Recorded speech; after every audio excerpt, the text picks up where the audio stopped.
mkasema St. Mary's Hospital mtaleta pale pesa, mkatudanganya. Sasa hivi mnadanganya watu. Hatujaifanya harambee, tunaenda mtu kutoa mtu ameenda maternity, ati ako na malaria, atunamchangia pesa. Hatujaichangia mtu kwenda kutoa meno.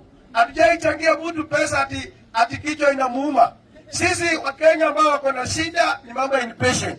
Wala ambao wako na magonjwa ameenda pale inpatient, ako na bill ya 100,000, 200,000. Hiyo ndio maneno ambayo wananchi wa Kenya walikuwa wanataka SHA ifanye iweze kutatua. Lakini SHA yenyewe imekataa kufanya kazi. Ukienda na SHA katika hospitali private, hospitali za private zimekataa. Kwa sababu nyinyi mmeshindwa kupatiana pesa kwa hospitali. Na hii ndio inafanya watu wetu wanatuacha.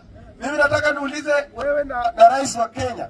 Msifikirie wa Kenya hawa wajinga, wanaona na muda karibu inaisha. Akajibira kia watu